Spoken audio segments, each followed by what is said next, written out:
L'eau bouillonne sous le bateau de pêche comme si quelque chose allait sortir de l'eau. Ça se rapproche de plus en plus.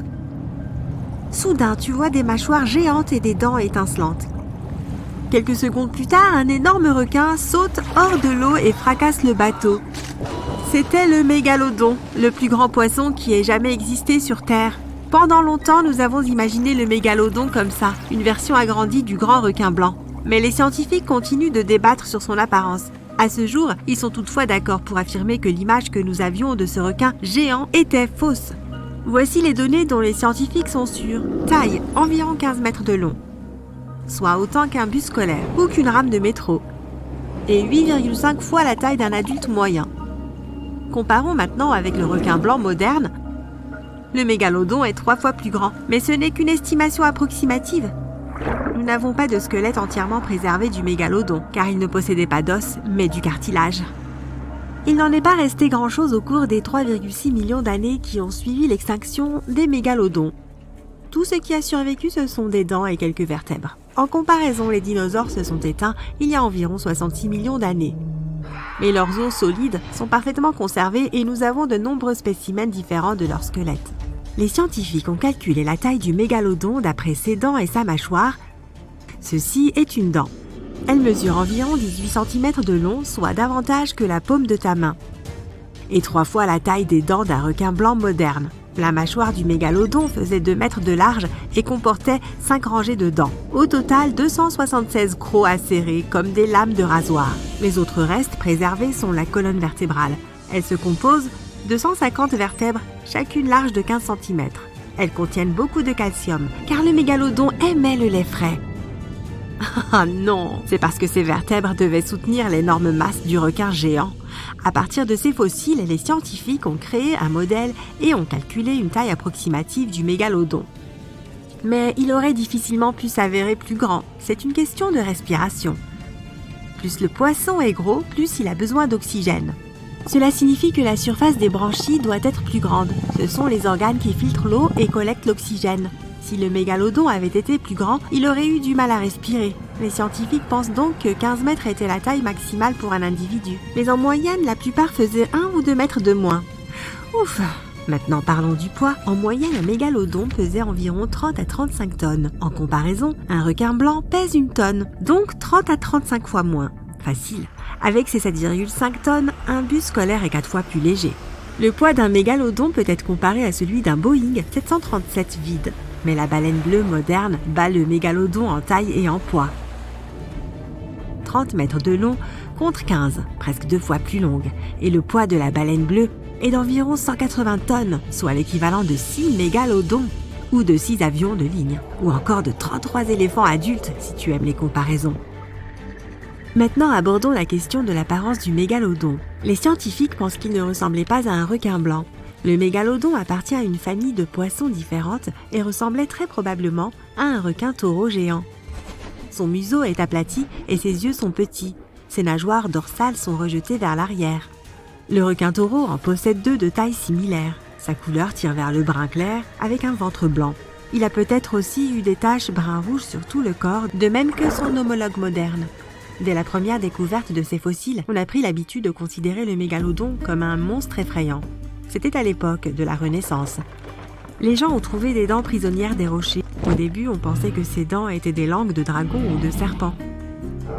Et voici le premier dessin de ce à quoi était censé ressembler leur propriétaire. Un museau massif avec un nez effrayant et un tas de dents tranchantes comme des rasoirs. Nous avons également des preuves que les mégalodons étaient de féroces chasseurs, trônant au sommet de la chaîne alimentaire. Le premier outil de combat de leur arsenal était le coup de bélier. Mais le mégalodon était un nageur lent. Il ne pouvait accélérer que jusqu'à 18 km/h. En comparaison, le requin blanc moderne peut atteindre 50 km/h une fois lancé après son déjeuner. Le nageur humain, le plus rapide, ne peut faire que 10 km/h. Bonne chance pour échapper à un requin. Mais le mégalodon avait une masse incroyable. Bien que lent, son coup de bélier avait une puissance énorme. Le mégalodon devait prendre sa proie par surprise, si bien qu'il n'avait qu'une seule chance de la toucher. S'il la manquait, il mettrait trop de temps à faire un second tour. La manœuvrabilité du mégalodon était comparable à celle d'un gros camion. Mais si le coup de bélier réussissait, la proie était étourdie et ne pouvait plus bouger. À ce moment-là, le mégalodon visait les endroits vulnérables, comme les nageoires et la queue de sa proie. Les scientifiques ont trouvé de nombreux restes d'anciennes baleines, présentant des marques de dents du mégalodon. Il s'avère que le requin géant savait où se trouvaient les organes vitaux de sa proie et pouvait les atteindre. Lorsque la proie était immobilisée, le mégalodon découvrait ses dents. Une personne adulte aurait facilement pu entrer dans sa mâchoire ouverte à pleine hauteur. Et selon diverses estimations, la force de morsure du mégalodon était de près de 11 tonnes. Imagine le poids de 3 SUV concentrés au bout d'une dent pointue. C'est 9 fois la puissance de la plus grande morsure de requin blanc et 6 fois la puissance du détenteur du record moderne de morsure, le crocodile marin. Jette un coup d'œil à cette carte indiquant où les restes du mégalodon ont été trouvés. Amérique du Sud et du Nord, Europe, Asie, Australie. Il était le maître de toutes les mers et était à l'aise partout sur notre planète. Nous avons même trouvé des restes du requin géant dans des sédiments d'eau douce. Peut-être n'avait-il pas peur d'entrer dans les rivières pour chasser. D'autres scientifiques affirment que le mégalodon n'était peut-être même pas un prédateur. Tout cela à cause de sa taille. Il ne pouvait pas nager rapidement. Il ne pouvait même pas faire de course sprint comme le requin blanc. Si une proie essayait de s'échapper, le mégalodon ne prenait même pas la peine de la poursuivre car il ne pourrait jamais la rattraper. Un autre problème est le squelette du mégalodon. Le cartilage est plus faible que les os. La musculature du requin géant n'était donc pas si robuste. Le mégalodon était peut-être même un charognard qui ne se battait jamais. C'est peut-être l'une des raisons pour lesquelles ces anciens requins se sont éteints. Les mégalodons aimaient les eaux chaudes et peu profondes avec des températures au-dessus de 12 degrés. Mais il y a plus de 3 millions d'années, le climat s'est refroidi. Cela a privé les mégalodons de territoire et d'une nourriture abondante. Les baleines primitives, qui avaient constitué le principal régime alimentaire des requins géants, ont commencé à disparaître. Des prédateurs plus rapides se sont accaparés le reste de la nourriture. Le mégalodon a commencé à mourir de faim. Dans l'évolution, un nouvel acteur est entré en scène, les baleines à dents, ancêtres des orques modernes. Elles vivaient en meute et avaient un cerveau plus gros que celui du mégalodon. Alors, au fil du temps, elles ont commencé à le concurrencer. Elles ont profité de sa maladresse. Un groupe d'orques pouvait facilement concurrencer un requin géant. De nombreux scientifiques pensent que c'est là la raison de la disparition du plus grand requin du monde. Mais il existe des théories selon lesquelles le mégalodon est toujours vivant et erre dans les eaux sombres de notre planète. Plusieurs pêcheurs australiens auraient rencontré un requin d'une taille incroyable. Mais personne ne peut confirmer ces témoignages. Des partisans de cette théorie pensent que ces requins géants pourraient se cacher dans les eaux profondes, loin des yeux des humains. Dans la fosse des Mariannes, par exemple, qui est l'endroit le plus profond de notre planète, plus profonde encore que le mont Everest n'est élevé. Et on y a même trouvé les dents d'un mégalodon. Mais la science affirme qu'un tel requin géant ne pourrait pas vivre dans la fosse des Mariannes pour de nombreuses raisons. Et la première, c'est qu'il y fait trop froid. Le mégalodon était probablement un poisson à sang froid. Il devait donc utiliser la chaleur de son environnement pour survivre. Or, l'eau de la fosse des Mariannes est très froide, environ 4 degrés. C'est parce que plus on descend en profondeur, moins la lumière du soleil y pénètre. La deuxième raison est la pression. Chaque fois que l'on s'enfonce de 10 mètres, la pression augmente d'une atmosphère. C'est-à-dire qu'à une profondeur de 30 mètres, l'eau te presse 3 fois plus fort qu'à la surface. Les muscles et le cartilage faible du mégalodon ne lui permettraient pas de plonger si profondément dans la fosse des Mariannes. Et enfin, le point plus important, la nourriture. Plus on s'éloigne de la surface de l'océan, moins il y a d'organismes vivants. Les mégalodons avaient pour habitude de manger des baleines primitives de 3 à 6 mètres. Seuls de petits poissons vivent dans la fosse des Mariannes. Un mégalodon ne serait jamais capable d'en attraper un. Or, à en juger par sa taille, tout ce que le mégalodon faisait de ses journées, c'était manger, puis chercher à nouveau de la nourriture. Compare son poids à celui d'un humain. Un humain moyen doit consommer environ 2000 calories par jour pour un poids moyen d'environ 80 kg. Le mégalodon pesait 470 fois plus et avait donc besoin de beaucoup plus de calories. Donc même tous les poissons qui peuplent la fosse des Mariannes pourraient difficilement nourrir un mégalodon, même pour quelques jours. Bref, toutes ces théories sont loin d'être fondées, mais quoi qu'il en soit, il vaut toujours mieux être prudent en mer, n'est-ce pas? Au début du XXe siècle, quelque part au large des côtes d'Afrique de l'Ouest, un bateau à vapeur allemand quittait son port. Soudain, le temps s'est brutalement dégradé et le navire s'est enfoncé dans un épais brouillard. Le bâtiment s'est échoué contre un banc de sable proche du rivage. Heureusement, personne n'a été blessé et les marins ont même pu sauver leur précieuse cargaison. Mais le bateau était définitivement coincé. Et il n'était pas le seul. Presque toute la longueur de la côte ouest de Namibie est appelée la côte des squelettes. Et si son nom semble sinistre, c'est parce qu'elle l'est elle-même. Cette plage, longue de 1570 km, fait partie des endroits les plus dangereux de la planète. Les tribus bushmen locales entretiennent la croyance selon laquelle leur divinité tutélaire aurait créé cette terre lors d'un accès de furie. Les Portugais ont été les premiers Européens à poser le pied en Namibie au XVe siècle. Et non, ils n'aimaient pas non plus la côte des squelettes. Les exportateurs portugais pensaient que cette terre abritait les portes du monde souterrain. C'est l'endroit où le désert du Namib rencontre l'océan Atlantique. Il n'y fait peut-être pas bon naviguer, mais c'est un lieu magnifique, ainsi qu'un site classé au patrimoine mondial de l'UNESCO. Si quelqu'un devait assurer la promotion de la côte des squelettes, il démissionnerait dès le premier jour. La région n'est pas vraiment touristique, en raison de sa géographie et de son histoire. Sous le sable et sous les vagues, un courant océanique secret guette les marins qui ne se doutent de rien. Il s'agit du courant Benguela. Il coule vers le nord, le long de la côte sud-africaine. Cette partie de l'Atlantique est riche en vie marine, mais la terre désolée qui l'aborde n'a pas vraiment gagné au change. C'est ce climat aride qui a créé le désert du Namib, l'une des régions les plus sèches de la planète. Et cette vie marine dont on vient de parler, ce sont des requins. 11 espèces d'entre eux pour être précis. Et oui, même le grand requin blanc y pointe le bout de son nez de temps à autre. Pour l'instant, nous avons un paysage désertique, de forts courants et des requins. Ce n'est certainement pas le lieu idéal pour une station balnéaire. Mais si quelqu'un se retrouve sur la côte des squelettes, saura-t-il qu'il court un grand danger ? Ne t'inquiète pas, il s'en rendra bien compte par lui-même. La plage est jonchée d'épaves de toute taille et de toutes origines. Si tu te souviens du navire allemand dont on a parlé au tout début, sa poupe massive et rouillée dépasse maintenant des sables du désert.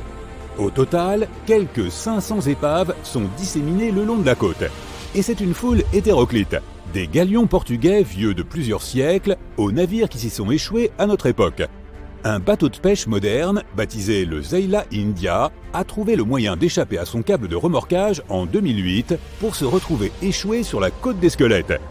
Certes, il ne s'est pas vraiment échappé tout seul, et les éléments l'y ont un peu aidé. Mais il vaut mieux être une attraction touristique sur la plage que d'être démantelé pour sa ferraille. Et c'est d'ailleurs ce qui attendait initialement ce pauvre chalutier. Le résident le plus célèbre de la côte des squelettes est l'épave du Dunedin Star. Ce cargo britannique s'est échoué ici en 1942.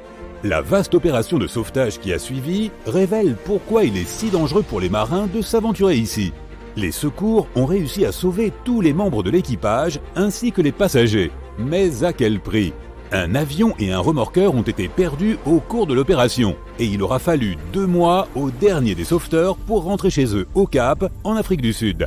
Pourquoi, te demandes-tu ? Un simple coup d'œil sur une carte de la région permet de le comprendre. C'est une immense étendue de jaune, autrement dit de sable. Il y a si peu de routes ici que la côte des squelettes est presque inaccessible par voie terrestre. Et il existe aussi quelques obstacles juridiques. Un permis spécial est exigé pour conduire dans la région. Mais les squelettes qui donnent son nom à la zone ne font pas seulement référence au bateau. Ils évoquent également des ossements d'animaux, dont la plupart appartenaient à des baleines et à des phoques. De nombreuses créatures se sont adaptées à la région, et c'est pourquoi les lions et les hyènes parcourent le littoral en quête de nourriture. Et oui, maintenant il y a aussi des lions affamés, comme si les requins ne suffisaient pas. Les éléphants, les guépards, les léopards et les girafes sont d'autres animaux qui élisent temporairement domicile sur la côte des squelettes. En 1971, les autorités namibiennes y ont créé un parc national. Mais à part des surfeurs adeptes d'adrénaline, ils ne reçoivent pas beaucoup de visiteurs. On peut comprendre pourquoi. Le désert du Namib est le plus vieux désert du monde et il n'est pas non plus très touristique. Ceux qui se rendent dans la région doivent emporter de la crème solaire et une chaude veste d'hiver. Une étrange combinaison, n'est-ce pas ? Eh bien, pas tant que ça, quand on pense que pendant la journée, les températures grimpent en flèche jusqu'à plus de 45 degrés. Et la nuit, la température de l'air descend en dessous de zéro. De vraies montagnes russes climatiques. Et ce n'est pas là le dernier péril. Il y en a encore d'autres. Tu te souviens de ce navire allemand qui s'est perdu dans un épais brouillard ? Ce n'était pas un événement isolé. En raison du climat de la région, le brouillard apparaît très fréquemment. Voilà qui fera une belle jambe aux marins, mais ce brouillard est en fait bénéfique pour la faune. Il s'agit de la seule source d'eau du désert namibien. Les reptiles et les mammifères se sont adaptés à ce climat rude et ils utilisent le moins d'eau possible. Des sables changeants, un épais brouillard, des courants puissants, des lions et des requins. Ce n'est pas ce que tu mettrais en avant dans une brochure touristique. Mais la côte des squelettes n'est pas la seule plage sur Terre où tu ne voudrais vraiment pas passer tes vacances. On t'emmène maintenant à Cap Tribulation en Australie. Cette zone s'étend sur quelques 125 km² au nord-ouest du continent, dans la région du Queensland. Et non, la région n'est pas aussi aride que la côte des squelettes. Elle est englobée par la forêt tropicale de Daintree. On peut dire qu'ici, c'est la jungle et non le désert qui rencontre l'océan. La plage de Cap Tribulation semble tout droit sortir d'une carte postale, mais les apparences peuvent être parfois trompeuses. L'Australie? Des requins sans aucun doute. Eh bien non, ce sont les crocodiles qui s'occuperont de toi si tu décides d'aller faire un plongeon dans la mer. Ce sont des crocodiles marins que les habitants surnomment Salties. Un joli surnom pour un reptile aussi féroce. Et il n'y a pas que. La faune locale semble avoir plus d'une dent contre les visiteurs. D'octobre à juin, les eaux autour du Cap Tribulation regorgent de méduses boîtes. Leur venin affecte le système cardiovasculaire humain. Lorsqu'ils sont piqués par une méduse en mer, les nageurs n'ont pas le temps de rejoindre la terre ferme pour recevoir de l'aide. Le vinaigre aide toutefois à neutraliser la piqûre, mieux vaut donc en garder une bouteille à portée de main. Les crocodiles et les méduses ont l'air dangereux, mais il y a un autre animal auquel il faut faire attention. Il s'agit des sangliers sauvages. Cela peut sembler comique, mais tu ne riras pas lorsque tu seras poursuivi par l'un d'entre eux sur la plage. 21 millions de sangliers vivent en Australie. Ils sont surtout actifs la nuit, ce qui rend la situation encore plus dangereuse lorsqu'ils te chargent. La meilleure défense consiste à tourner en rond. Les sangliers ne savent pas très bien négocier les virages. C'est probablement pourquoi on n'en voit pas beaucoup faire carrière dans le sport automobile. Cap Tribulation recèle un dernier danger, et cette fois, ce n'est pas un animal. Ici, même les arbres se liguent contre les intrus. Le Gympie Gympie a beau avoir un nom rigolo, si tu essaies de cueillir l'une de ces magnifiques baies rouges, il se défendra. Ces piquants sont comme de minuscules éclats de verre et leur effet désagréable sur ta peau durera plus d'1 mois. Il y a aussi l'arbuste Wait a While. On se demande qui trouve tous ces noms à coucher dehors. Les longues lianes de ce palmier grimpant sont pourvues de pointes qui s'accrochent aisément et ne relâchent rien. Elles sont si robustes qu'elles peuvent faire tomber un homme d'un cheval. Et il n'aura d'autre choix que d'attendre que quelqu'un vienne le sauver de cette situation épineuse. C'est la nuit. Une grosse tempête commence à faire rage. Tu vis dans une ville côtière et tu regardes la mer déchaînée par la fenêtre. Des éclairs zèbrent le ciel. D'énormes vagues s'écrasent contre le rivage et une averse transforme le sable en argile humide. Tu te dis qu'au matin, beaucoup de poissons vont être rejetés sur le rivage. Et tu vas te coucher. C'est un bruit étrange qui te réveille. C'est comme si des centaines de milliers de gens tapaient des mains près de ta fenêtre. Tu sors et tu vois une énorme foule de personnes debout au bord de la mer. Le bruit de claquement devient de plus en plus fort et sa source est des tonnes de poissons rejetés sur le rivage. Ils sont là depuis plusieurs heures, mais sont toujours en vie. Ils se débattent et frappent leur corps gluant contre le sable. Tu vois des carpes, des truites, des sardines et même d'énormes requins blancs. Ils sont pleins d'énergie et font claquer leurs grandes mâchoires dentées. D'une façon ou d'une autre, tous les poissons peuvent désormais respirer de l'air comme les humains. Tu aides les autres personnes à rejeter les poissons dans l'eau. Tu peux les voir s'éloigner dans les profondeurs de la mer, mais certains d'entre eux remontent et nagent près de la surface, profitant de l'air frais. Vous avez rejeté presque tous les poissons, sauf les requins. Une grue arrive. Elle soulève chacun des requins par la queue, un par un, puis transporte les poissons vers la mer et les laisse partir. Aux nouvelles, tu apprends effectivement que des poissons qui respirent de l'air ont été rejetés sur le rivage, et pas seulement dans ta ville. Les gens en trouvent sur les plages du monde entier. Des scientifiques et des chercheurs marins sont déjà partis en expédition en mer pour étudier ce phénomène unique. Plus tard dans la soirée, ils annoncent les résultats de leur étude. Désormais, chaque créature marine qui a des branchies peut aussi respirer grâce à des poumons nouvellement développés. Elle peut rester sur la terre ferme aussi longtemps qu'elle le souhaite. Elle a seulement besoin d'avoir de l'eau à boire, tout comme les autres créatures vivantes. Les poissons absorbent l'eau et la font passer par leurs branchies. Les branchies ont des récepteurs spéciaux qui extraient l'air de l'eau et l'envoient dans la circulation sanguine du poisson. De cette façon, leur corps reçoit les doses d'oxygène nécessaires à la vie. Ensuite, du dioxyde de carbone se forme, il entre dans le sang du poisson, passe ensuite par les branchies et est rejeté dans l'eau. La capacité à respirer par les branchies est restée inchangée, mais l'anatomie de ces créatures est maintenant différente. Elles ont développé des poumons et des voies respiratoires. Lorsqu'un poisson est dans l'eau, il ferme cette voie et bloque l'accès aux poumons. De cette façon, l'eau n'y pénètre pas. Mais lorsque le poisson est à la surface, il ferme ses branchies et ouvre l'accès aux poumons par la bouche. Cette métamorphose étonnante n'apporte pas de changement significatif au monde, en tout cas pas encore. Les dauphins et les baleines ont toujours eu des poumons.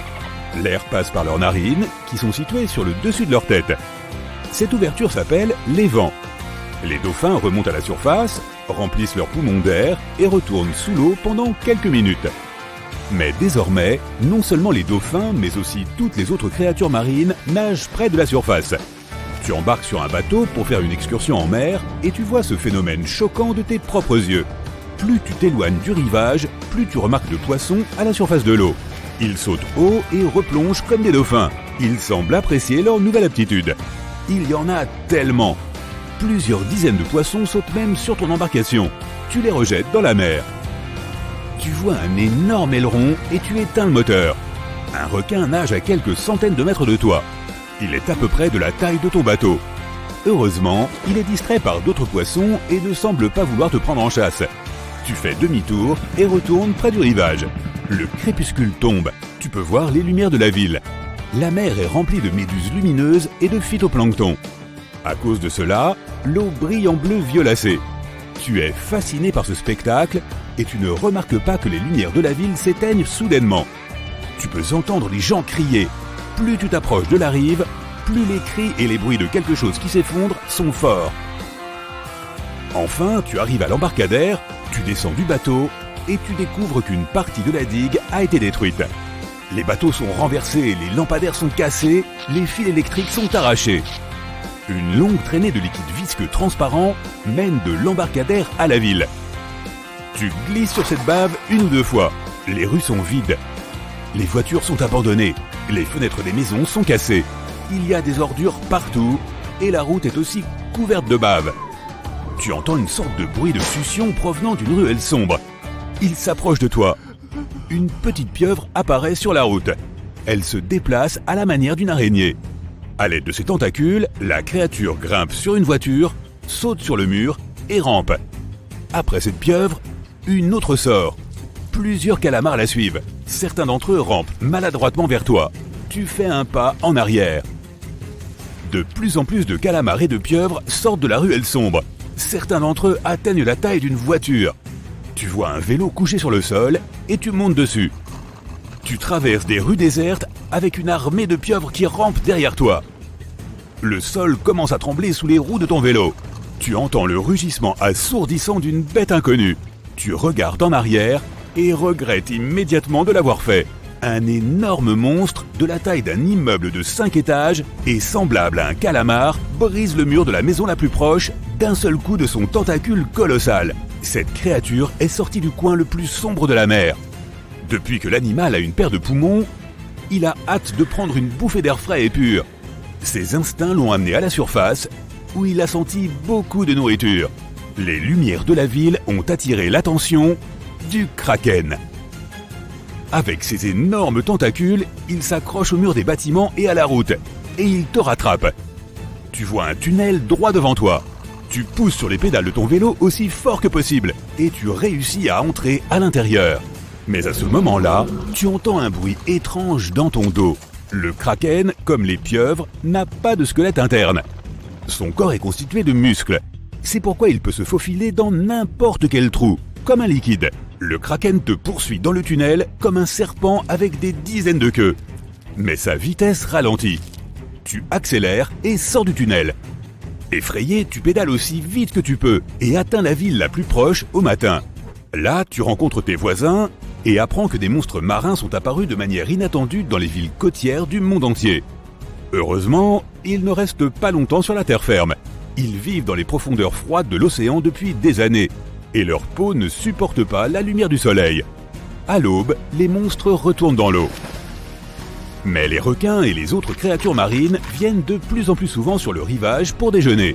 Les années ont passé et ils ont appris à survivre sur la terre ferme. Ils donnent des coups de queue, l'agitent, poussent avec leurs nageoires et se déplacent maladroitement le long des routes. Les habitants des villes côtières construisent d'énormes murs le long de la plage pour arrêter l'invasion de poissons et de gros calamars. Les créatures marines reçoivent 2 fois leur quantité habituelle d'oxygène. Elles l'absorbent par les branchies et en remplissent leurs poumons.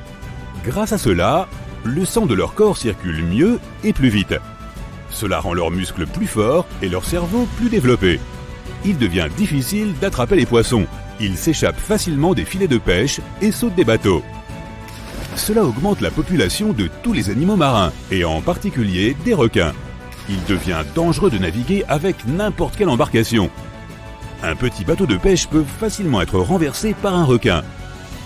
Un énorme bateau de croisière peut croiser plusieurs calamars géants. Des centaines et des milliers d'années passent. De plus en plus de poissons arrivent sur la terre ferme. L'évolution modifie la structure de leur corps incroyablement vite. Certains poissons ont des membres allongés, leur peau devient légèrement plus rugueuse, leurs nageoires et leur queue restent, mais leurs pattes deviennent plus longues. Imagine un requin avec des membres de crocodile. C'est exactement ce à quoi ressemblent la plupart des poissons désormais. Des millions d'années d'évolution vont passer et les poissons ressembleront à des humains.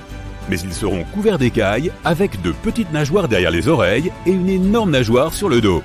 À ce moment-là, l'humanité aura colonisé de nombreuses autres planètes. Et les poissons seront devenus les maîtres de la Terre. Tu t'assieds sur le lit, tu poses tes pieds sur le sol et tu sens immédiatement l'eau froide. Tu sors rapidement de la cabine et tu te retrouves dans un long couloir. Il y a de l'eau jusqu'aux genoux. Les gens mettent des gilets de sauvetage et courent vers les escaliers. Tu cours après eux et tu te retrouves en plein milieu du chaos. Il y a de l'eau partout. Une femme glisse dans les escaliers et tombe. Tu l'aides à se relever. Tu es poussé par des gens de tous côtés. Tout le monde essaie de monter les escaliers. Il y a encore plus d'eau derrière toi. La cabine que tu viens de quitter est complètement inondée. Encore quelques secondes et le niveau de l'eau va monter au-dessus de ta tête. Heureusement, tout le monde parvient à sortir. Le pont supérieur se brise. L'énorme navire est incliné sur le côté. Le bruit du bois qui se brise, le grincement du fer et les cris des gens se mêlent à la musique des violons des musiciens. Tu te diriges vers les canaux de sauvetage et tu as l'impression de gravir une montagne. Il n'y a pas de canot de sauvetage disponible, mais tu trouves un gilet de sauvetage. Toute la proue du navire s'est enfoncée sous l'eau. Tu te trouves au bord de la poupe et tu décides de sauter. Tu attends que le navire s'enfonce plus profondément dans l'eau afin que la distance entre toi et la surface de l'océan soit réduite. Tu sautes enfin et tu te retrouves dans l'eau glacée. Il fait moins 2 degrés Celsius. Pas assez pour geler l'océan, mais suffisant pour transformer une flaque d'eau sur la route en glace. Tu as du mal à respirer à cause du froid. Tu regardes l'un des navires les plus majestueux et réputés insubmersibles de l'histoire couler. 1h30 plus tard, un autre paquebot arrivera et sauvera tous les survivants. Mais avant ça, tu dois gérer cette situation d'une manière ou d'une autre. 90 minutes pour survivre la nuit dans les eaux glacées de l'océan Atlantique, parmi le chaos, les cris et le désespoir. Une seule chose pourrait être encore pire, les requins. Tout le monde connaît l'histoire du Titanic. Et si les survivants avaient remarqué des ailerons de requins parmi les débris? Théoriquement, cela aurait pu arriver. Premier scénario. Le bruit du crash et les vibrations dans l'eau pourraient attirer les grands requins blancs. Ils nagent dans les eaux froides de l'océan Atlantique où s'est produite la catastrophe. Ils font partie des prédateurs les plus dangereux de la planète. Ils sont grands, rapides, forts et leurs 300 dents acérées, tranchantes comme des lames de rasoir, sont alignées sur plusieurs rangées. Et maintenant, tu aperçois quelques nageoires triangulaires qui sortent de l'eau. Elles tournent rapidement autour de toi et des autres personnes. Tu attrapes un morceau de bois flottant laissé par le bateau pour y grimper. Le froid freine tes mouvements et tes mains glissent.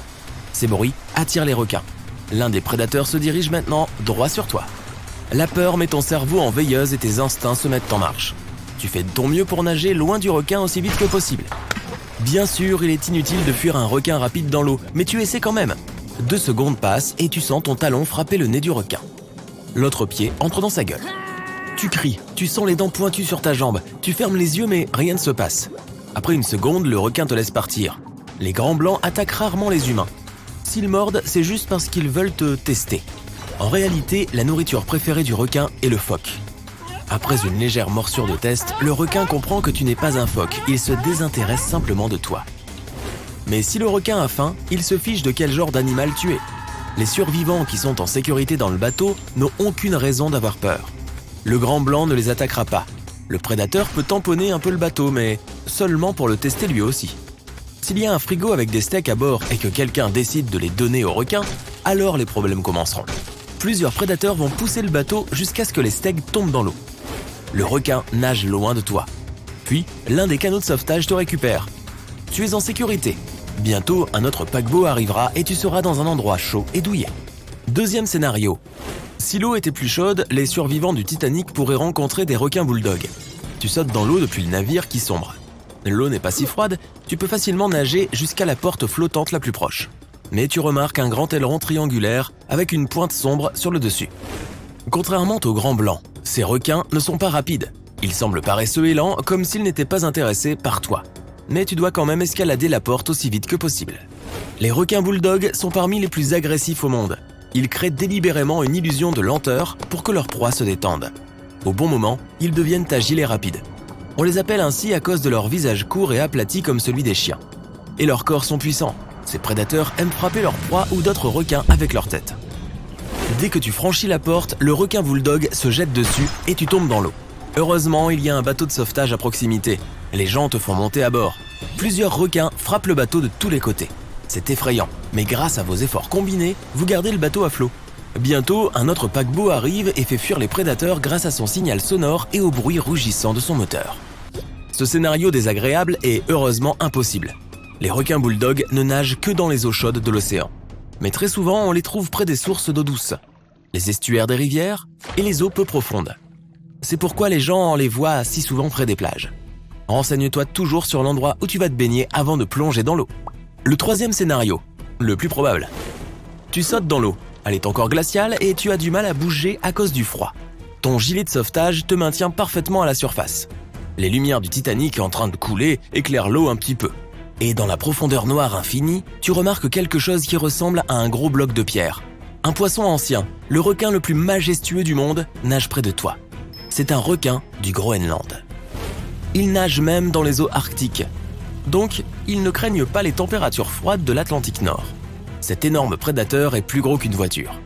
Chaque année, sa longueur augmente d'1 centimètre. Tu as de la chance de le voir car c'est l'un des requins les plus rares au monde. Heureusement, il est de nature docile et ne t'attaquera pas. La cuisine entière du Titanic flotte peut-être dans l'eau et attire ces requins. Ils sont lents, paisibles et vieux. L'âge du requin du Groenland peut atteindre 400 ans. Ce requin est considéré comme adulte 150 ans après sa naissance. Celui que tu regardes actuellement, en 1912, a peut-être connu l'âge d'or des pirates, avec sabres, perroquets et cache-œil. Et il est fort possible que le même requin qui a assisté au désastre du Titanic soit encore vivant en 2021 et erre lentement dans les eaux froides de l'océan Atlantique. Dans tous les scénarios, tu as réussi à t'échapper.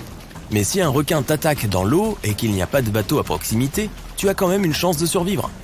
L'essentiel est de ne pas paniquer. Ne fais pas d'éclaboussures ou de mouvements brusques pour ne pas exciter le requin.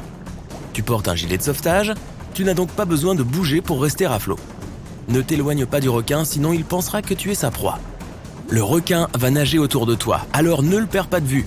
Tu peux nager lentement jusqu'à un bateau ou des planches de bois, n'importe quoi que tu puisses escalader. Si tu es près de la côte, nage lentement dans sa direction jusqu'à ce que tu atteignes des eaux peu profondes. Après cela, il faut s'enfuir rapidement. Mais attention, le requin peut même t'attraper à cet endroit. Alors, garde les yeux sur lui à tout moment. Si le requin t'attaque quand même, tu devras lutter pour ta vie. Les points faibles du requin sont ses yeux et ses branchies. Vise-les avec tes poings et tes pieds. Certains requins ont la capacité étrange de cracher leur estomac puis de le remettre en place. Ce serait bien pratique. La plupart des requins mangent d'énormes quantités de nourriture. Mais le problème est qu'ils ne peuvent pas digérer tout ce qu'ils ont englouti. Ils ont besoin d'un moyen de se débarrasser de résidus comme les carapaces et les becs de tortues de mer, les plumes et les os d'oiseaux, les pinces de homard et autres. Alors ces créatures étonnantes vomissent volontairement leur estomac entier avec tout son contenu. Une fois qu'ils ont terminé, ils réintroduisent leur principal organe digestif dans leur corps. Et l'ensemble du processus ne prend généralement pas plus d'1 seconde. Certaines espèces de requins, comme les grands blancs ou les macos, ont un système spécial pour réchauffer leurs yeux et leur cerveau grâce à leur rétine. Cela les aide non seulement à mieux détecter les mouvements, mais aussi à améliorer la résolution de leur vision. Quant à ce qui caractérise le requin mako, c'est que cette espèce se déplace souvent verticalement à travers différentes températures. Contrairement à la plupart des gens qui n'ont qu'une seule mâchoire mobile, les requins peuvent bouger librement leur mâchoire inférieure et supérieure. Cela leur permet d'avoir une meilleure prise sur leur repas et de le mâcher plus rapidement et plus complètement. Voilà qui est rassurant. Les requins donnent naissance à un grand nombre de petits à la fois. Cela dépend de l'espèce, bien sûr. Mais le requin bleu, par exemple, est célèbre pour mettre au monde plus de 130 petits à la fois. Les grands requins blancs ont une morsure plus puissante que la plupart des félins de la jungle et de la savane. Un prédateur aquatique de 6 mètres de long peut produire une force de plus de 276 kg par centimètre carré, soit une morsure 4 fois plus puissante que celle d'un lion ou d'un tigre. Les humains, avec leur misérable morsure de 10 à 14 kg par centimètre carré, ne sont pas du tout dans la course. Les requins houles se défendent en avalant d'énormes quantités d'eau. Le corps du requin devient alors 2 fois plus grand que sa taille normale. Et cela fait fuir les prédateurs potentiels. Les requins peuvent faire pousser plus de 50 000 dents au cours de leur vie. Mais toutes leurs dents ne sont pas les mêmes. Les plus fortes et les plus massives sont à l'avant. Et celles plus proches de l'arrière sont plus petites et moins puissantes. Mais si les dents de devant sont endommagées, ces dents plus faibles peuvent les remplacer. Cela est possible parce que les dents des requins ne sont pas aussi profondément enracinées que celles des humains et elles peuvent bouger. La peau des requins a le même toucher que du papier de verre. Elle est faite de petites écailles ressemblant à des dents qui pointent vers la queue de l'animal. Cela permet de réduire la friction qui se produit lorsque les requins se déplacent dans l'eau. Les requins-baleines ont une peau extrêmement épaisse. À certains endroits de leur corps, elle peut atteindre 15 cm d'épaisseur. C'est l'une des peaux les plus résistantes du monde animal. Les scientifiques doivent faire beaucoup d'efforts s'ils veulent prélever un échantillon de sang de cette créature. Les requins ont un incroyable sens de l'odorat, mais en plus de cela, ils utilisent un autre sens pour détecter les autres animaux. Ils ont des pores spéciaux autour de leur tête, près des narines et sous le museau. Ce sont des organes particuliers, un peu comme une seconde vue. Chaque créature génère un minuscule champ électrique. Grâce à ces espèces de pores, les requins peuvent détecter ces champs électriques et savoir où se trouvent les autres animaux. Les requins ont des oreilles incroyablement fines. Ils peuvent entendre leur repas potentiel à 900 mètres de distance. Ils peuvent aussi capter des sons à basse fréquence, comme ceux produits par la contraction des tissus musculaires d'un poisson. Les requins existent depuis plus de 400 millions d'années. Cela signifie qu'ils ont vécu 4 extinctions massives sur 5. Cela les rend bien plus vieux que le mont Everest, les humains, les dinosaures et même les arbres. Ces créatures remontent à l'époque où les récifs coralliens commençaient tout juste à se former. Certaines espèces de requins peuvent sauter hors de l'eau, comme le grand requin blanc ou le requin pèlerin. Ils sont connus pour pouvoir bondir à plus de 2,50 m dans les airs. Grâce à cette manœuvre, ils peuvent attraper des animaux tels que des phoques ou des oiseaux de mer. Mais à moins que tu ne sois en Afrique du Sud, il est peu probable que tu vois un requin sauter hors de l'eau. Le squelette des requins est composé de muscles et de cartilages qui sont plus légers et 2 fois moins denses que les os. Cela rend les requins plus flexibles et leur permet de faire des virages serrés lorsqu'ils poursuivent d'autres animaux. Ce n'est pas pour rien que les requins marteaux ont une tête si bizarrement formée. Grâce à elle, ces créatures ont une incroyable vision à 360 degrés. Leurs yeux sont légèrement inclinés vers l'avant, ce qui leur permet d'avoir un champ de vision qui se chevauche. Les terrifiantes mâchoires du requin gobelin sont attachées à des ligaments élastiques. Elles peuvent se déplier à partir du museau de l'animal jusqu'à 8 cm. Cela permet à l'animal de catapulter sa bouche en avant pour attraper d'autres créatures marines. Les requins ne dorment pas comme toi. Certaines espèces ne doivent jamais s'arrêter de nager. Sinon, l'eau cessera de couler dans leurs branchies et ils ne pourront plus respirer. D'autres se reposent, mais n'entrent pas dans un état d'inconscience. Ils entrent simplement dans des périodes de repos spéciales. Ces créatures n'ont pas de paupières, c'est pourquoi leurs yeux restent toujours ouverts et leurs pupilles surveillent leur environnement. Elles gardent aussi leur bouche ouverte pour que l'eau puisse passer dans leurs branchies.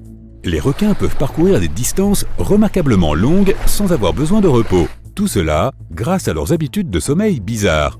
Par exemple, les grands blancs peuvent nager sur des distances de plus de 3200 km sans s'arrêter pour manger ou se reposer.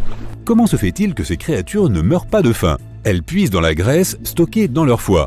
À propos, cet organe peut représenter jusqu'à 1/3 du poids corporel de l'animal. Contrairement à la croyance populaire, les requins ne nagent pas en marche arrière et ne peuvent pas aller à reculons. Leur queue les propulse vers l'avant et leur nageoire pectorale les aide à garder leur équilibre et à tourner. Cela signifie que ces animaux ne peuvent se déplacer que vers l'avant. Les requins n'ont pas de cordes vocales, ils ne peuvent pas produire de son pour communiquer entre eux ou exprimer leurs émotions. C'est pourquoi ils doivent utiliser des mouvements corporels, comme tordre leur corps ou se retourner. Les requins vivent dans tous les océans du monde, mais plusieurs espèces peuplent aussi des rivières et des lacs d'eau douce. Par exemple, des requins taureaux ont été trouvés dans des rivières tropicales. Ils sont aussi connus pour être capables de nager entre l'eau douce et l'eau salée. Le plus petit requin qui existe est le requin lanterne nain. Cette créature unique ne dépasse pas les 20 cm de long. Mais elle compense sa taille minuscule de bien d'autres façons. Par exemple, certains de ses organes émettent de la lumière.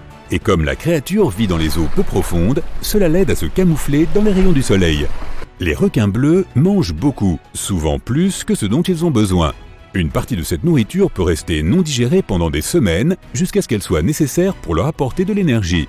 Les requins ont quelque chose qui ressemble à une langue, mais cet organe s'appelle le basi ilial. C'est la partie avant du cartilage qui va de la poitrine du requin à sa bouche.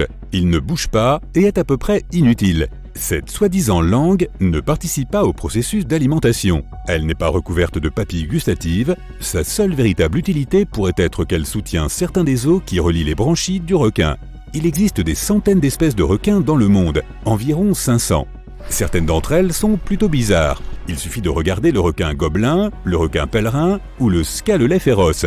Tous ces requins varient en taille, de quelques centimètres à des dizaines de mètres de long. Ils vivent aussi dans des environnements très différents. Les requins tigres mangent tout ce qui leur tombe sous la mâchoire. Parmi les choses les plus étranges qu'ils ont mangées, on a trouvé des caméscopes, des sacs de billets, des plaques d'immatriculation de presque tous les États américains, des laisses de chiens et bien d'autres choses encore. Chaque requin-baleine a un motif unique sur sa peau. Ces taches et rayures peuvent être utilisées pour identifier chaque spécimen, tout comme les empreintes digitales sont utilisées pour identifier les personnes. Le requin griset peut plonger à une profondeur équivalente à 5 Empire State Building. Lorsqu'ils naissent ou éclosent, les bébés requins sont déjà entièrement nourris. Et s'ils choisissent de nager loin de leur maman, ils n'ont pas besoin de chercher de la nourriture pendant au moins plusieurs semaines. Tu nages à 3 km dans les profondeurs de l'océan. Ne me demande pas comment, mais joue le jeu. Il fait froid et la pression est intense. Il n'y a pas de poisson en vue. Puis, tu remarques une chose verte et brillante. C'est un scalet féroce. Son cou brille dans le noir pour attirer les poissons et autres délicieuses gourmandises. Ce requin n'a l'air de rien, il est petit, à peu près de la taille d'un chat. Il a la peau brune et de grands yeux verts. Mais les apparences peuvent être trompeuses. Chaque nuit, cette créature remonte à la surface et s'attaque aux grands requins blancs, aux baleines et même aux espadons. Si tu regardes attentivement, tu verras sa bouche ronde avec un tas de dents pointues. Ses dents ne font pas que mordre, mais elles fonctionnent un peu comme une scie. Ce requin est appelé scalet féroce, cookie cutter shark en anglais, parce que lorsqu'il voit quelque chose de délicieux, il se serre et sa morsure a une forme de cookie. Ces requins sont même connus pour désamorcer les sous-marins. On se demande quelle saveur ils ont. Notre prochain requin est à peu près de la longueur d'une voiture. Seule une centaine de ces requins ont été repérés, mais si jamais tu en croisais un, tu ne l'oublierais jamais. Il a une grande bouche, une énorme bouche, une méga bouche, comme la mienne. C'est le requin grande gueule. Tu pourrais facilement tenir dedans si tu te mettais en boule, mais ils ne sont pas dangereux, du moins pas pour les humains. Ils se nourrissent en nageant avec la bouche ouverte, filtrant le plancton et les autres produits sous-marins. Le requin a des organes spéciaux dans sa bouche qui brillent pour attirer les petits crustacés. Il nage dans les profondeurs de l'océan, dans l'obscurité totale. Mais il a probablement aussi un grand sourire. Les requins renards ont aussi une partie du corps très volumineuse, la queue. Elle fait presque la moitié de la longueur du requin lui-même et ressemble à une pale d'hélicoptère. C'est l'un des rares animaux qui chasse en se servant de sa queue. Le requin surprend un banc de poissons et commence à secouer son gagne-pain. Cela fait flipper une partie des poissons, ce qui est précisément le but recherché. En un clin d'œil, il peut aussi utiliser sa queue pour se défendre. Ce qu'il y a vraiment de cool avec ce requin, c'est qu'il n'attaque pas les gens. Le requin ange, bien qu'il existe plusieurs types de requins anges, ce sont plus des requins que des anges. Ils sont plats comme des raies pastenagues et leur peau est couverte de motifs qui les aident à se fondre dans le fond marin. À cause de ce camouflage, les plongeurs les touchent parfois accidentellement, ce qui n'est pas forcément une bonne idée. Ils sont rapides et ont des mâchoires puissantes. Pourtant, ils préfèrent le goût des petits poissons au tien. Le requin dormeur cornu a 2 crêtes qui ressemblent à des cornes juste au-dessus de ses yeux. C'est sans aucun doute le grand-père du monde des requins. Il n'est pas agressif, il nage assez lentement et se couche tard presque chaque nuit. Ses 2 repas préférés sont les oursins et les crustacés. Il déplace ses nageoires sur le fond marin un peu comme s'il avait des pattes. Mais ne sous-estime pas ce gars, il a l'une des plus fortes morsures de tous les requins. Il a besoin de ses grosses dents pour écraser les coquilles de ses repas de fin de soirée. Et si une chose cherche à l'attaquer, il faut faire attention. Les requins dormeurs cornus ont des pointes acérées sur leurs ailerons. Le prix du requin le plus laid est décerné au requin lutin. Et il est loin devant. De l'extérieur, il a déjà l'air un peu bizarre et il fait à peu près la taille d'une moto sous-marine rose. Il a une longue queue et un nez très long. Il vit dans les profondeurs de l'océan et adore manger des calamars. Il n'est pas aussi rapide que ses congénères, mais il est bien plus sournois. Il a une technique secrète et totalement sauvage pour rattraper les calmars. Le requin nage derrière le calmar, le rattrape et se rapproche de plus en plus. Mais pas question que le calamar ralentisse. On dirait que le pauvre requin lutin n'aura pas de déjeuner aujourd'hui. Et alors, il ouvre la bouche. Sa mâchoire est attachée à des plis de peau qui lui permettent de littéralement la jeter hors de sa bouche. Et comme c'est un requin, ses dents sont acérées. Cette portée supplémentaire lui permet de capturer son repas et une fois le festin terminé, il remet tout simplement sa mâchoire dans sa bouche. Ces requins ont été repérés à de nombreuses reprises au large des côtes du Japon. Ils doivent leur nom aux mythes et aux contes de fées japonais. Il n'y a qu'une chose plus cool qu'un requin ninja, c'est le requin lanterne ninja. Imagine qu'il y ait un tube que tu peux faire glisser vers le bas et qui t'emmène au fond de l'océan. Il fait trop sombre, tu ne peux rien voir. Soudain, tu remarques un point lumineux qui se déplace au loin. Il se rapproche et se dirige vers toi. C'est une tête bleue et brillante. Pire, on dirait que cette tête n'a pas de corps. Le requin lanterne ninja a la peau noire. Il est donc presque invisible dans l'obscurité. Il a la taille d'un bras humain, mais ses petites dents acérées sont loin d'être des gadgets. Personne ne sait vraiment pourquoi ce requin brille. Peut-être pour attirer des poissons savoureux. Une autre théorie avance qu'il utilise cette lumière pour communiquer avec ses amis. Est-ce qu'il a vraiment des amis ? Le requin marteau. Ce requin féroce peut peser jusqu'à une demi-tonne. Il vit dans les eaux tropicales du monde entier et c'est l'un des requins les plus faciles à reconnaître. Ses yeux sont en fait situés sur les flancs de sa tête en forme de marteau. Cela signifie qu'il peut voir dans presque toutes les directions. Il a même des muscles spéciaux au niveau du cou pour lever et baisser la tête afin de voir un peu mieux. Sa nourriture préférée ? Les raies pastenagues. Tu sais, ces choses plates qui nagent au fond de la mer, camouflées pour ressembler à du sable et à des morceaux de roche. Les raies pastenagues s'en sortent en se fondant dans leur environnement alors que le danger ne fait que passer. Mais les yeux du requin marteau voient tout. Oh oh! Les grands requins blancs, les requins marteaux et autres grands requins vivent environ 25 ans. Mais il y a un requin qui peut vivre bien plus longtemps. Le requin du Groenland peut vivre entre 300 et 500 ans. Il se trouve principalement dans les océans Atlantique Nord et Arctique. Il aime nager dans les profondeurs où il fait sombre, alors il se sert de son nez pour renifler la nourriture. Comme il passe beaucoup de temps au fond, il a trouvé le moyen de résister à la forte pression. C'est l'un des plus vieux poissons vivants, le plus grand et le plus lent sur Terre. Imagine que tu es en croisière dans l'Arctique et que tu vois un de ces requins qui avance lentement dans l'eau glacée. Il a peut-être 400 ans de plus que toi. La plupart des requins sont omnivores. Ils peuvent s'attaquer aux dauphins, aux autres requins, aux crabes, aux oursins, aux poissons plus petits ou même plus gros. Aux hot dogs ? Non, je plaisante pour les hot dogs. Mais le requin marteau Tiburo, lui, est un peu différent. Il mange des algues à la moitié de ses repas. Il est en fait apparenté au requin marteau, mais sa tête ressemble plus à une pelle. Peut-on creuser ? Si tu vois ce dernier nager, tu pourrais penser que c'est un serpent de mer ou un énorme ver d'eau. Les requins lézards aiment nager au fond de l'océan comme beaucoup d'autres requins. Quand ils chassent quelque chose de délicieux, ils se déplacent un peu comme un serpent. Et tout comme un serpent, ils aiment engloutir leur repas en un seul morceau. Mais cela ne veut pas dire qu'ils n'ont pas de dents. Au contraire, ils en ont environ 200 et elles sont bien aiguisées. Le requin-scie a un long nez plat et très pointu. Les dents qu'il a sur le nez ne cessent de pousser. Chacune de ces dents est équipée de récepteurs électriques pour aider le requin-scie à sentir les poissons qui se trouvent à proximité, comme le radar d'un navire. Quand le dîner est à proximité, le requin nage et frappe de son nez, l'agitant comme un chevalier exhibant ses talents. Par ailleurs, si ce type passe à proximité, tu n'auras pas le temps de cligner des yeux. Tu l'as vu? Et maintenant, je te présente le requin le plus rapide du monde, le requin mako. Il peut nager jusqu'à 55 km/h. Cela ne semble pas si rapide sur Terre, mais sous l'eau, ça l'est. C'est plus long qu'un guépard, mais plus rapide que la plupart des chiens.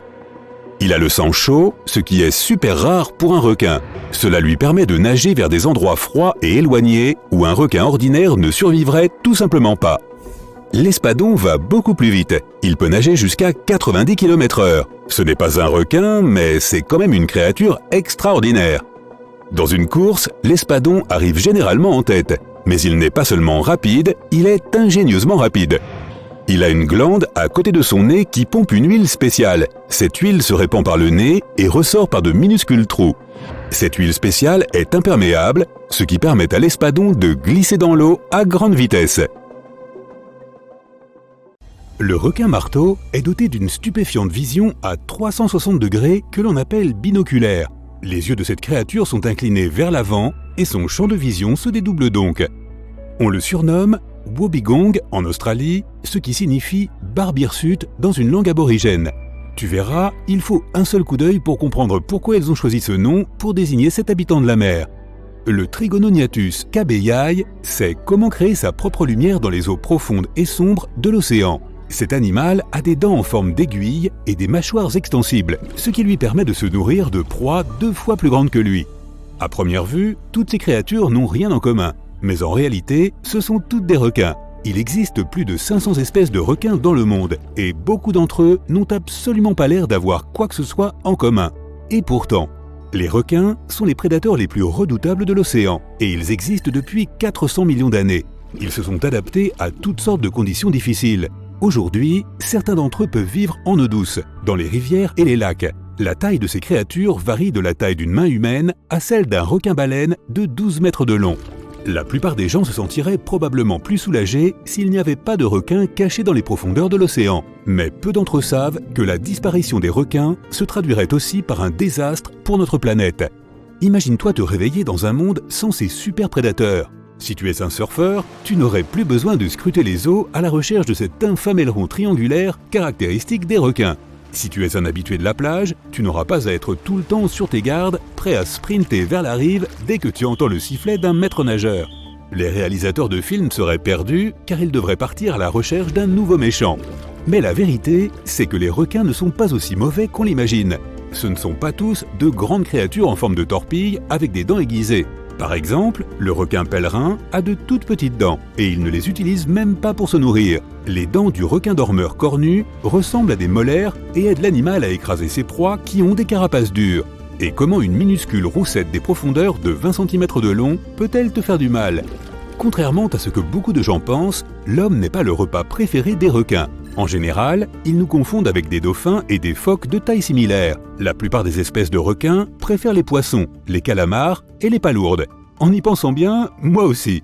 Du calamar. Certains sont des filtreurs, cela signifie qu'ils obtiennent leur nourriture en filtrant l'eau de mer par leurs branchies ou leur bouche. Bref, revenons au monde sans requins. Les grandes espèces de requins sont au sommet de la chaîne alimentaire de l'océan. Ils chassent des poissons plus petits, par exemple le thon. Ces derniers, à leur tour, mangent les habitants de la mer encore plus petits, principalement des espèces qui se nourrissent au fond de l'eau et qui vivent d'algues. Si les requins disparaissent, toute la chaîne alimentaire serait perturbée. Sans les requins pour contrôler la population de poissons, les plus petits mangeurs d'algues seraient rapidement engloutis par les prédateurs. Il n'y aurait plus de poissons des bas-fonds et les algues pousseraient à l'état sauvage. Avec les bactéries, elles se déplaceraient vers les récifs coralliens. Les coraux ne seraient plus capables de faire la photosynthèse, la lumière du soleil qu'ils utilisent pour obtenir des nutriments de l'eau et le dioxyde de carbone n'arriverait plus jusqu'à eux. Les récifs disparaîtraient, laissant derrière eux des squelettes qui se transformeraient plus tard en calcaire. Cela entraînerait l'extinction de nombreuses espèces marines. Les algues obstrueraient également les branchies des poissons et pollueraient l'eau et les fruits de mer. Les restes de requins sont une source de nourriture importante pour de nombreux habitants de la mer. Par exemple les orques, les autres requins et même les poulpes. Sans ces restes, ces espèces seraient menacées par la famine. Parlons maintenant des requins-tigres. Ils vivent dans les prairies sous-marines et empêchent les tortues de trop manger dans la même zone. Si les requins n'étaient pas à l'affût, toute cette végétation sous-marine disparaîtrait en un rien de temps. Et cela poserait un énorme problème. Les scientifiques affirment que 50 à 80% de l'oxygène de la Terre est produit dans l'océan par le plancton. On parle des algues, des plantes sous-marines et de certaines sortes de bactéries. Normalement, les requins se nourrissent de poissons qui engloutissent le plancton et c'est ce dernier qui produit de l'oxygène. Plus de requins et il pourrait y avoir une grave pénurie d'oxygène dans le monde. Les petits poissons prospéreraient, certes, mais seulement au début. S'il n'y avait pas de requins, les poissons blessés et malades, leur proie la plus commune, déséquilibreraient les bancs dans lesquels ils vivent. Cela provoquerait le chaos. De plus, les poissons laissés sans contrôle mangeraient tout ce qu'ils trouvent. Petites crevettes, plancton et autres micro-organismes. Bientôt, tout cela disparaîtrait et les poissons finiraient par mourir de faim. Cela affecterait non seulement l'écosystème mondial, mais aussi l'économie, car cela s'est déjà produit en Caroline du Nord. À cause de la surpêche des grands requins blancs, la population de raies s'est multipliée. Des centaines de raies affamées ont alors mangé tous les pétoncles de la baie et la pêche locale a dû être fermée. Lorsqu'il n'y a plus de coquilles Saint-Jacques, les raies sont passées à d'autres créatures marines avec une coquille. La disparition des requins nuirait également à l'écotourisme. Par exemple, aux Bahamas, un seul requin gris de récif rapporte environ 250 000 $ au cours de sa vie. Les plongeurs paient en effet cette somme pour voir la créature dans son environnement naturel. Un seul requin-baleine vivant rapporte 2 millions de $ au Belize au cours de sa vie. De plus, s'il n'y avait pas de requins, on ne saurait jamais à quel point ces créatures sont incroyables. Regarde par toi-même. Les requins n'ont pas d'os. Leur squelette est fait de cartilage, tout comme certaines parties de tes oreilles et de ton nez. Le cartilage est bien plus léger que les vrais os. De plus, le foie des requins est rempli d'huile. C'est ce qui les aide à tellement flotter. De loin, la peau des requins peut avoir l'air aussi lisse que celle des dauphins. Mais en réalité, elle ressemble à du papier de verre. Elle est constituée de minuscules écailles en forme de dents. Elles pointent vers la queue et réduisent les frottements de l'eau lorsque les requins nagent. Même si les requins n'ont pas d'os, leur corps peut se fossiliser. En vieillissant, ces prédateurs emmagasinent du calcium dans leur squelette pour devenir plus forts. C'est pourquoi les mâchoires de requins vieilles d'1 million d'années sont aussi lourdes et solides que les os. Les requins ont de petites taches noires près de leurs yeux, de leur nez et de leur bouche. Elles permettent à ces animaux de ressentir les champs électromagnétiques et les changements de température dans l'océan. La plupart des espèces de requins ont une vision nocturne étonnante. Ce qui est encore mieux, ils peuvent voir les couleurs. Ils possèdent un tissu réfléchissant spécial à l'arrière de leurs yeux qui les aide à voir parfaitement avec peu de lumière. Tu peux connaître l'âge d'un requin en comptant les anneaux de ses vertèbres. Chaque vertèbre possède des paires d'anneaux semi-transparentes et d'autres qui ne sont pas transparentes. Si une vertèbre possède 10 paires d'anneaux, le requin a 10 ans. Ce genre de compte n'est pas toujours 100% correct, mais c'est tout de même une bonne indication. La morsure du grand requin blanc n'est pas une plaisanterie. Une créature de 6 mètres de long peut produire une force de plus de 281 kg par centimètre carré. Cela signifie que les mâchoires de ce poisson sont 4 fois plus puissantes que celles d'un lion ou d'un tigre. Et toi, avec ta force de morsure de 10 à 14 kg par centimètre carré, tu n'es carrément pas dans la course. Les requins peuvent chauffer leurs yeux grâce à une rétine spéciale. Cela leur permet d'avoir une meilleure résolution de tout ce qu'ils voient autour d'eux et de détecter leur proie. Certaines espèces de requins de fond, par exemple les requins nourrices ou anges, ont une ouverture spéciale derrière les yeux. Elle fournit de l'oxygène directement à leur cerveau et à leurs yeux. Les requins utilisent cet organe lorsqu'ils se reposent au fond de la mer ou lorsqu'ils mangent. Mais la plupart des espèces de requins doivent nager tout le temps pour pomper de l'eau sur leurs branchies. Les requins vivent dans tous les océans de la planète, mais plusieurs espèces se sentent bien en eau douce.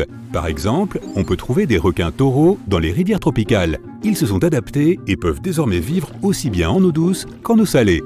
Et les requins de rivière, fidèles à leur nom, nagent dans les fleuves de Nouvelle-Guinée, d'Australie et d'Asie du Sud. Le nombre de dents peut varier d'une espèce à l'autre, mais la plupart des requins ont plus de 15 rangées dans chaque mâchoire.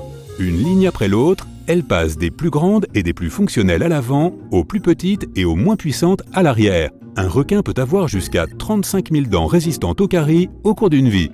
Toi, en tant qu'humain, tu ne peux bouger que la mâchoire inférieure. Mais un requin, lui, peut déplacer ses deux mâchoires, supérieure et inférieure. Cela permet à la créature d'avoir une meilleure prise pendant la chasse. Non seulement les requins sentent extrêmement bien les choses, mais en plus, leur ouïe est aussi excellente. Ils peuvent repérer leur proie à une distance de 914 mètres, car ils entendent des sons de basse fréquence. Pour te donner une idée, ces prédateurs sont capables de reconnaître les doigts dans le nez, le bruit émis par les tissus musculaires qui se contractent d'un poisson. Pas mal! Les requins sont des espèces qui ont une croissance lente et ils ne se reproduisent pas souvent. Cela les rend extrêmement vulnérables. Les gens ont intérêt à protéger ces créatures plutôt que de les craindre.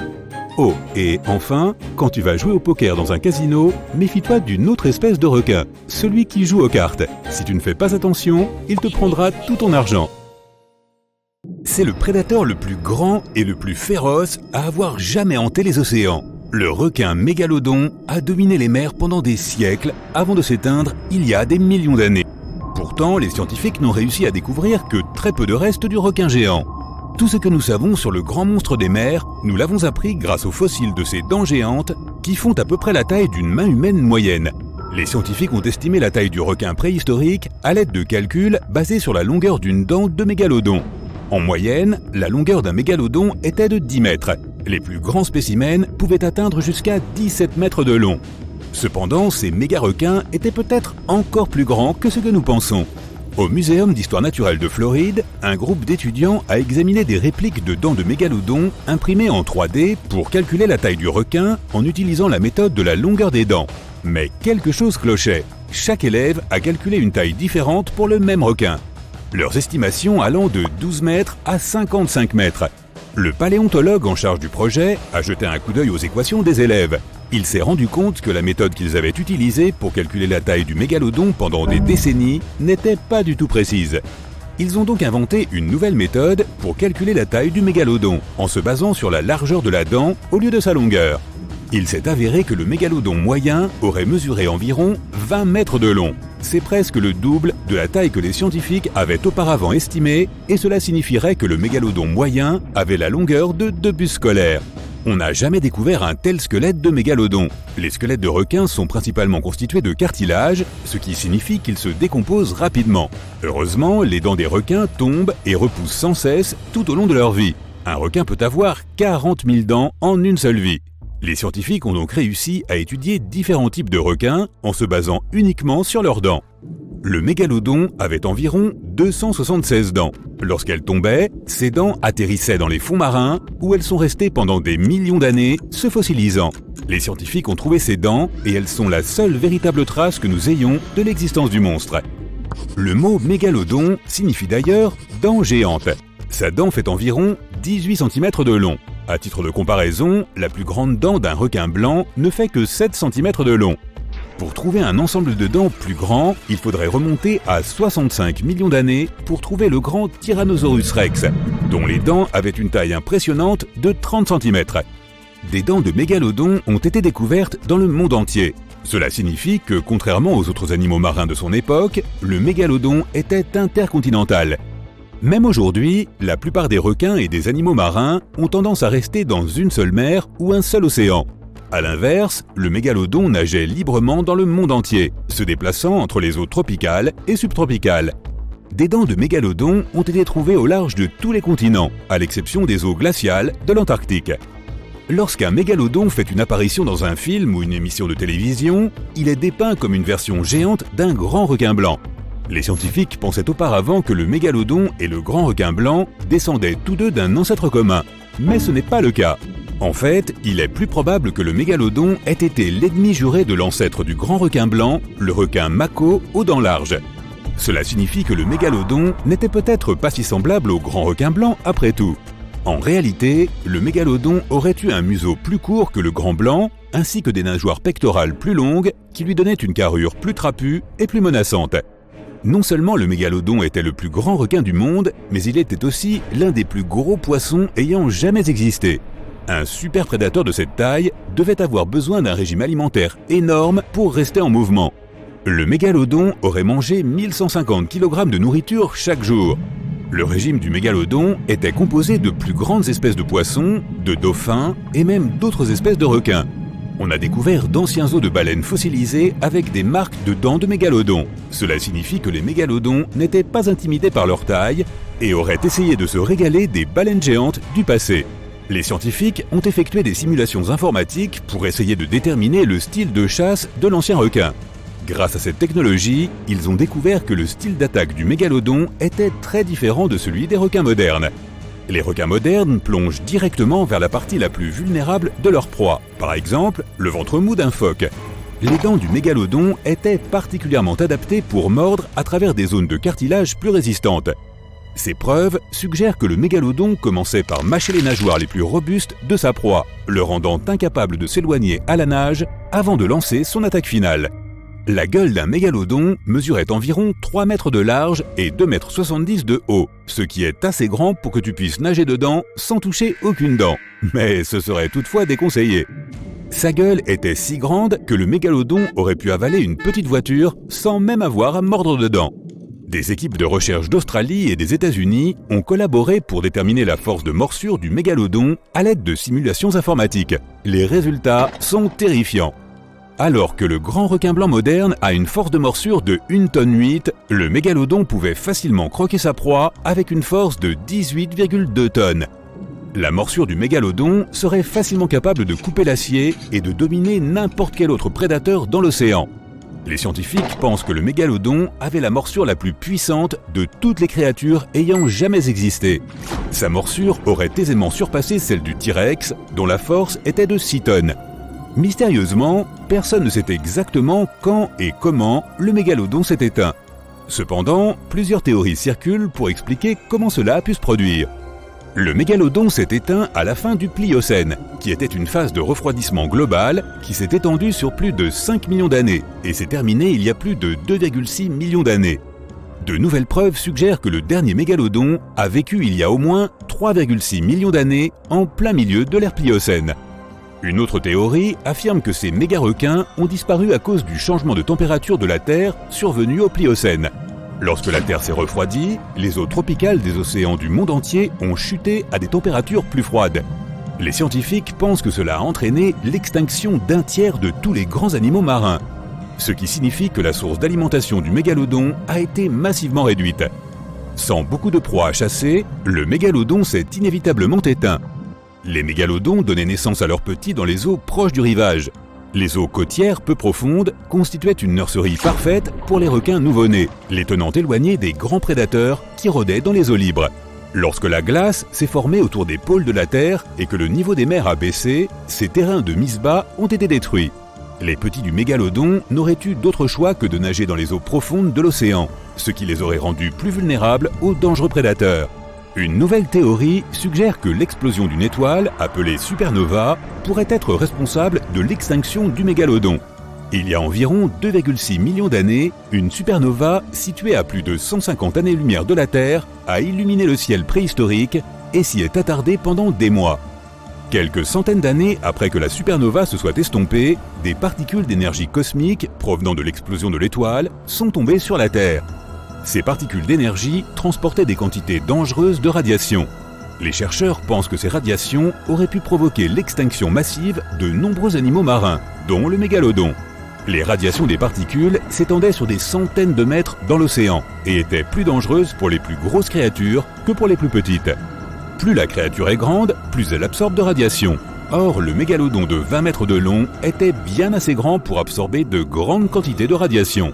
Certaines personnes pensent que le mégalodon est encore vivant aujourd'hui, tapi dans les profondeurs des eaux de l'océan. Mais il est peu probable que ce soit vrai. Les mégalodons sont une espèce d'eau chaude, ce qui signifie qu'ils seraient incapables de survivre dans les eaux froides de l'océan profond. La plupart des proies potentielles du mégalodon vivent dans des eaux moins profondes, ce qui signifie qu'il y aurait très peu de choses à manger pour le mégalodon dans les profondeurs de l'océan. Pour faire simple, s'il y avait un animal aussi gros que le mégalodon vivant encore aujourd'hui, nous l'aurions déjà repéré. Alors voilà, tu es en train de plonger dans l'océan Atlantique et tu te rends soudain compte que tu n'as vu personne depuis un moment. Tu remontes à la surface et ton bateau n'est plus là. Non, au loin tu aperçois une balise flottante. Tu vas pouvoir monter dessus. Une fois en sécurité, tu regardes l'océan autour de toi. Il n'y a que du bleu dans toutes les directions. Et à ce moment, quelque chose de grand, en mouvement dans l'eau, attire ton attention. Une nageoire dorsale perce la surface. Tout est fini, c'est un énorme requin. Attends une minute. Il vient de rouler sur le côté. Il ne s'agit pas du tout d'un requin. Tu viens de tomber sur le plus lourd des poissons osseux du monde, le poisson-lune. Il peut atteindre une taille de 4 mètres. et il vit dans les profondeurs de l'océan. Tu viens de le voir remonter à la surface. Certains appellent ce poisson le mola mola. Il se nourrit principalement de méduses et peut plonger de 180 à 800 mètres. Il n'est pas en train de se faire bronzer, il attend que les oiseaux marins le débarrassent des créatures parasites qui le recouvrent. Un repas délicieux sans aucun doute. Et oui, le poisson-lune est si gros et si lourd que les scientifiques ont beaucoup de mal à l'étudier. Et puis, il vit dans des profondeurs abyssales. Le mola mola, tout comme la méduse, est une créature décontractée qui préfère dériver avec le courant plutôt que de nager contre lui, comme un poisson normal. Le rondeau mouton se trouve dans le golfe du Mexique et au large de l'Atlantique Ouest. Il vit assez profondément sous la surface. Et mieux vaut pour nous qu'il y reste. Grâce à ses dents, il attrape sa nourriture préférée, des coquillages. Bien qu'il puisse sembler effrayant au début, le rondeau mouton est assez courant sur les étals des poissonniers et dans certains restaurants. Mais serais-tu prêt à manger un poisson dont les dents sont très semblables aux tiennes ? Le poisson le plus incompris du monde se trouve aussi être le plus triste. Le blobfish vit au large des côtes d'Australie et de Nouvelle-Zélande. Il est considéré comme l'une des créatures les plus étranges jamais capturées. Et pour cause, ce poisson n'est tout simplement pas fait pour la surface, avec son aspect de tas gluant en train de fondre. Et en plus, il n'a pas l'air content. Une chose que nous savons sur les poissons des grands fonds, c'est que nous ignorons à peu près tout de leur mode de vie. Tu arrives sur la terre ferme et tu entends un grognement dans le sable boueux, non loin de toi. D'étranges animaux semblables à des anguilles s'y meuvent. Ils sont peut-être mignons, mais ne t'avise surtout pas d'en ramasser un, il pourrait prendre ton doigt pour 104 heures. Le périophthalme géant vit dans toute l'Asie du Sud-Est et étonnamment, il peut courir plus vite qu'un humain si nécessaire. Sur une courte distance tout au moins. Cette créature adore l'eau boueuse. C'est pourquoi on la trouve surtout près des côtes. Ce qui rend ces poissons uniques, c'est qu'ils passent la plupart de leur temps hors de l'eau.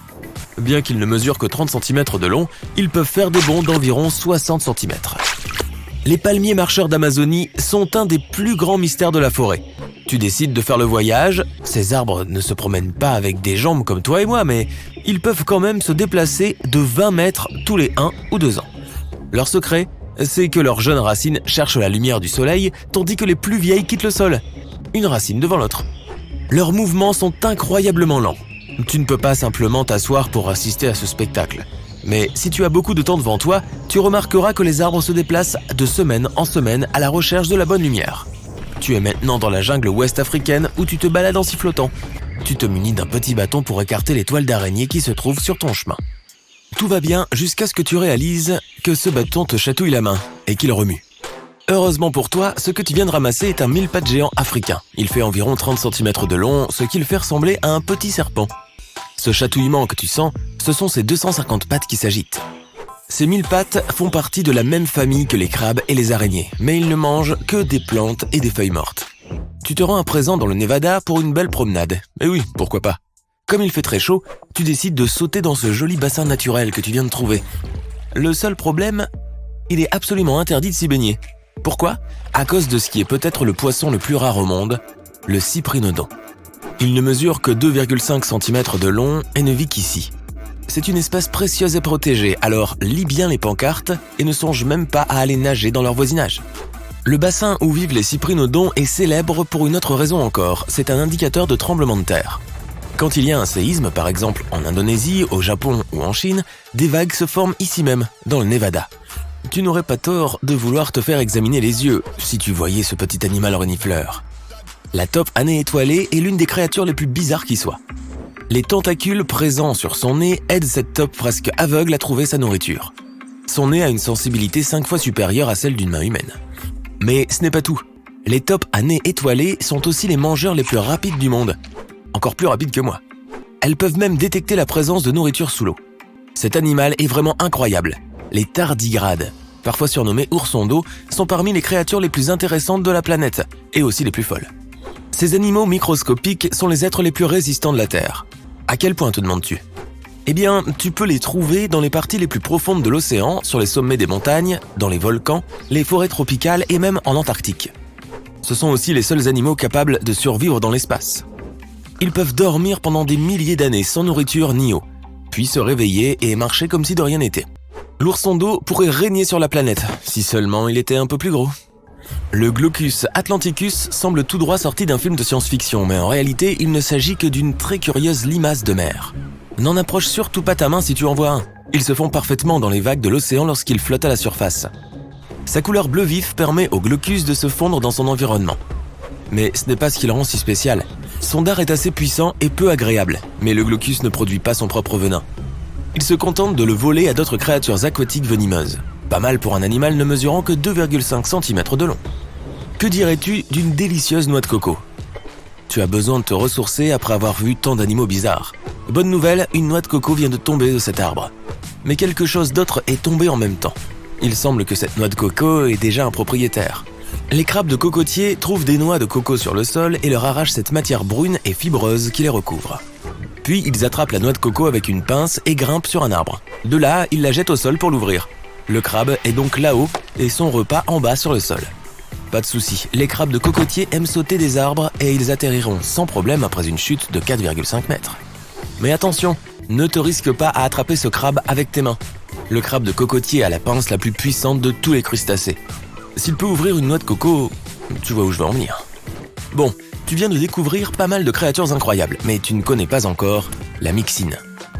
Ce poisson ressemble à une anguille, mais il possède un atout supplémentaire, son mucus. Moins d'une cuillère à café de ce mucus mélangé à de l'eau peut se multiplier jusqu'à 10 000 fois. Une fois que la myxine a expulsé son mucus, rien ne peut plus l'approcher.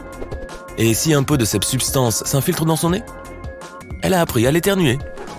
Les myxines ne possèdent pas d'os, elles sont entièrement faites de cartilage. Un petit dernier, voici la grenouille violette, ou Nasica batrachus siadrensis. La grenouille violette est une espèce de grenouille à l'aspect étrange. On dirait qu'elle a trop mangé et elle a un nez vraiment étrange. Ce qui rend cette créature encore plus curieuse, c'est qu'elle vit sous terre et pas seulement de façon temporaire. La grenouille violette ne sort de son trou que 2 semaines par an. Elle se nourrit principalement de termites qu'elle trouve sous terre. Pourquoi se donnerait-elle la peine de remonter à la surface ?